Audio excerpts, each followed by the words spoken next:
MP Hanzala অথবা পীরজাদা হানজালা বাংলাদেশের একজন আলোচিত এমপি, তাকে নিয়ে চারিদিকে সমালোচনার ঝড় তোলপাড়। এমপি হানজালার যে আচরণ, তার জাস্ট আমার দেশ পত্রিকা থেকে আপনাদেরকে একটু শিরোনামটা শোনাই, তাহলে বুঝবেন। একেবারে খেয়ে ফেলবো, কেউ ভাষায় বলেছেন। অনেকটা বরিশালের ভাষার মতো এরকম টাইপের কিছু হানজালা এই কথা বলেছে।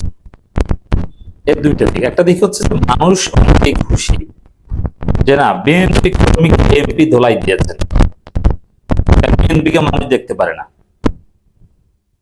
এখানে আমাদের একটা নোংরা মানসিকতা ঢুকে গেছে, এটা একদম ঠিক না। জুলাই যদি নিহত হয়, শহীদ আওয়ামী লীগের লোকজন ঢালাওভাবে আওয়ামী লীগের কেউ যদি মারা যায়, এমনকি বিএনপির কেউ যদি মারা যায়, তাদের প্রতিপক্ষরা আলহামদুলিল্লাহ বলে। জামাতের কেউ মারা গেলে তাদের প্রতিপক্ষরা আলহামদুলিল্লাহ বলে। এর মানে কেউ মারা গেলেও বিপরীত পক্ষের মধ্যে কোনো প্রতিক্রিয়া হয় না, সবাই খুশি হয়। আমাদের রাজনীতিটা এতটা নোংরা পর্যায়ে চলে গেছে। এই জন্য আমি বলি রাজনীতি ইজ এ ডার্টি গেম। এমনকি এক ইসলামপন্থী নেতা মারা গেলে আর এক ইসলামপন্থী নেতা হয়তো বা আলহামদুলিল্লাহ বলেন না, কিন্তু ইন্নালিল্লাহও করেন না, তার জন্য দোয়া করেন না, জানাজায় যাওয়ার প্রয়োজনীয়তা ফিল করেন না। হ্যাঁ করেন যদি তাদের সাথে কোনো সম্পর্ক মধ্যে ঘটেছে। অথচ এক সময় কালচার ছিল যে আওয়ামী লীগের নেতাকর্মীরা মারা গেলে বিএনপির নেতাকর্মীরা জানাজায় যাবে, বিএনপি মারা গেলে আওয়ামী লীগ যাবে, সিনিয়র নেতারা যাবে এবং শোক জানাবে। সেই শোকের কালচার হারিয়ে গেছে। যদি আওয়ামী লীগ ইজ ডিফারেন্ট, তারা পতিত ফেসিবাদী গণহত্যাকারী, তাদেরকে কিন্তু অন্য যারা দেশে আছে তাদের মধ্যে তো মিনিমাম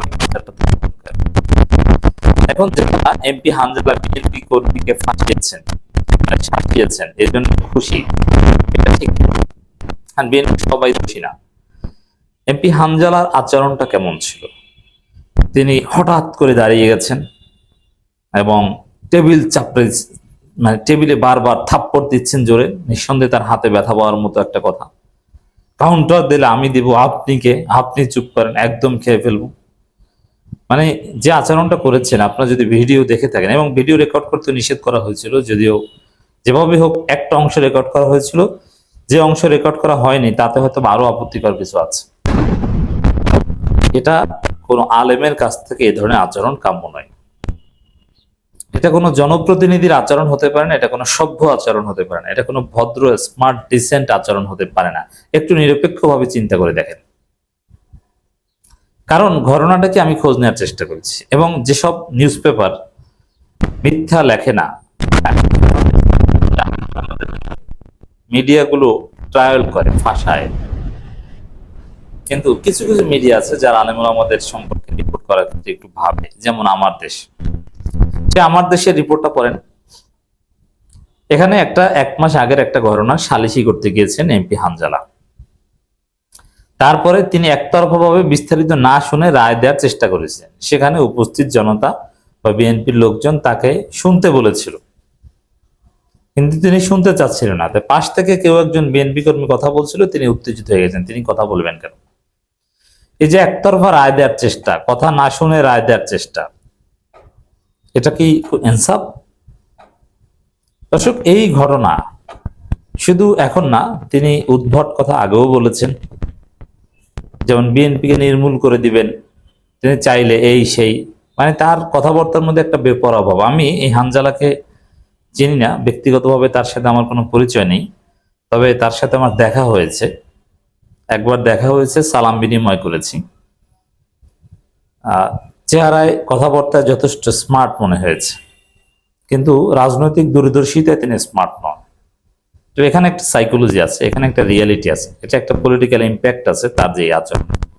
সেটা হচ্ছে এই হানজালা টাইপের মামুনুল হকের দলের সম্ভবত, মানে বাংলাদেশে যারা হুজুর আছে, শুধু হানজালা না, যারা হুজুর, আলেম ওলামা, সম্মানিত আলেম ওলামা, উই রেসপেক্ট দেম,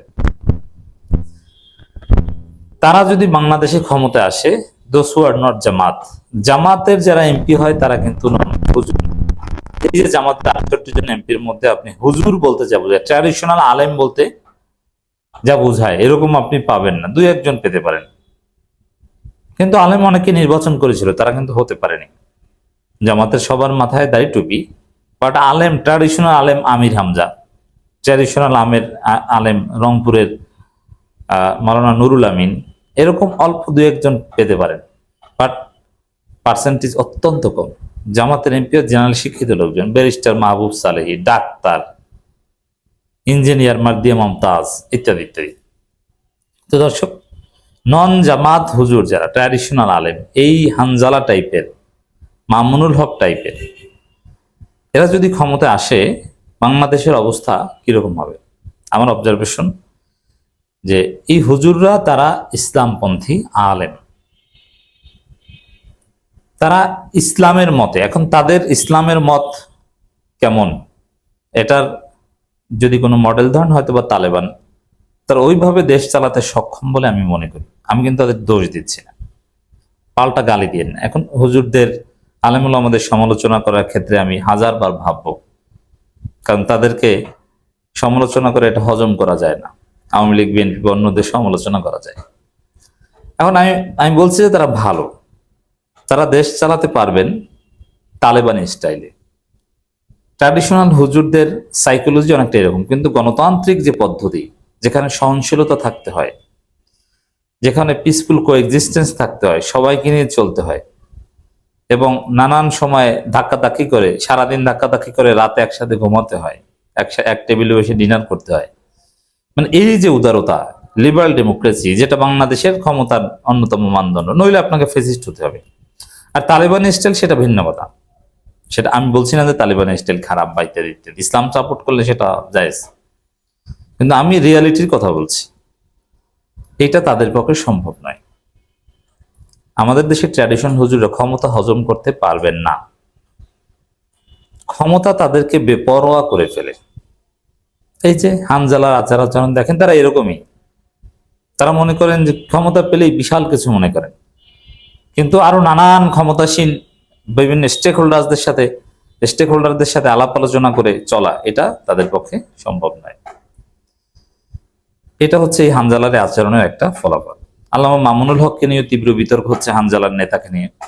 আল্লামা মামুনুল হক 501 নম্বর কক্ষ উদযাপন করার কথা বলেছেন। আমি জানি না যে এখানে উদযাপন করার কি আছে। তিনি যে দীর্ঘ রচনা লিখেছেন, সেখানে বেশ কিছু অসঙ্গতি আমি লক্ষ্য করেছি, শ্রদ্ধার সাথেই বলছি। যেমন তিনি ইনসাফ করতে পারবেন না, এটা আগে ফাইনাল করে বিয়ে করেছেন, অথচ আমরা জানি এটা কমন সেন্স। এটা এখানে কোন ফকির রেফারেন্স দিয়েছেন আমি জানি না, যে ইনসাফ করতে হবে এই শর্তে দ্বিতীয় বিয়ে করা যায়, অথচ তিনি ইনসাফ করতে পারবেন না, এটা আগে কন্ডিশন দিয়েছেন। এই কন্ডিশন দেওয়া জায়েজ কিনা? হ্যাঁ, স্ত্রী তার কোনো অধিকার ত্যাগ করতে পারবে স্বেচ্ছায়, সেটা এক জিনিস। আর ইনসাফ করতে পারবো না সেই কন্ডিশনে বিয়ে করা, কোনো আলেম থাকলে একটু কাইন্ডলি ফতোয়া দিবেন, এটা জায়েজ কিনা। এটা মামুনুল হক নিজে স্বীকার করেছে। আবার জেনে শুনে একজন সেলিব্রিটি আলেম, তিনি হোটেলে বুকিং লিস্টে প্রথম স্ত্রীর নাম লিখেছেন, অথচ গিয়েছেন দ্বিতীয় স্ত্রীকে নিয়ে। এই যে কাজটা, যে কারণেই লেখুক না কেন, এটা জায়েজ কিনা? এ ধরনের মিথ্যা তথ্য লেখা বা অসত্য তথ্য লেখা। এছাড়া প্রথম স্ত্রীর উপর তিনি ইনসাফ করতে পেরেছেন কিনা, এগুলো গোপন রেখে। এরকম আরো অনেক প্রশ্ন মামুনুল হকের সেই ঘটনায় আসে। তারপরও এটা যে সময়ে তিনি গিয়েছেন জায়েজ হলো, দিস ইজ অলসো কোয়েশ্চেন।